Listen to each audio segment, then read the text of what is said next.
убежден, что в самой лучшей школе Москвы или же в самой такой отдаленной школе в Сибири или на Кавказе всегда найдется учитель, у которого есть чему учиться всей стране, и поэтому такие конкурсы, они, конечно, нужны для того, чтобы и мы свои программы в соответствии с этими конкурсами, с мнением этих педагогов, которых мы считаем лучшими, так оно и есть на самом деле, правили, и в то же время все сообщество следит, все учительское сообщество следит за работами, за выступлениями этих своих коллег. Как правило, это те, кто помоложе, потому что в этом возрасте больше задора, больше желания заниматься чем-то глубже, читать. А у тех, кто постарше, у них, конечно, уже наработанный опыт, который помогает им какие-то вопросы, может быть,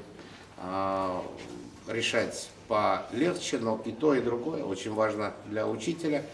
И, конечно, тот, кто увлечен детьми, кто хочет дать им знания, он остается таковым там до очень глубоких лет. И вы знаете, что педагоги у нас работают и после выхода на пенсию, потому что еще остается очень много энергии, опыта, который очень востребован нашими учениками.